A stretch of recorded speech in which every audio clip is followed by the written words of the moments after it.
Hello everyone, myself Kaustav and you are most welcome to my page.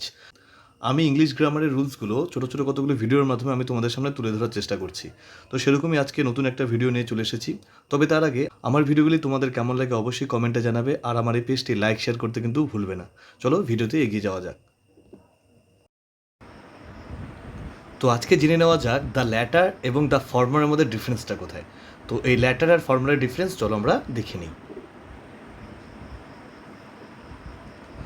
The latter means the second of the two persons or things already mention.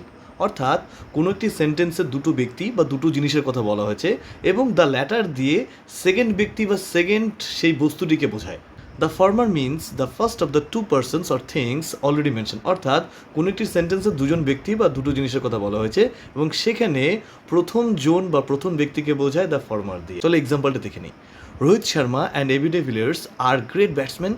The former plays for India while the latter played for South Africa. তো তোমরা দেখতে পাচ্ছ যে রোহিত শর্মা এবং AB de Villiers দুজন খুব বিখ্যাত batsman এবং the former plays for India. তো ফর্মার বলতে এখানে প্রথমজন অর্থাৎ রোহিত শর্মাকে বোঝাচ্ছে।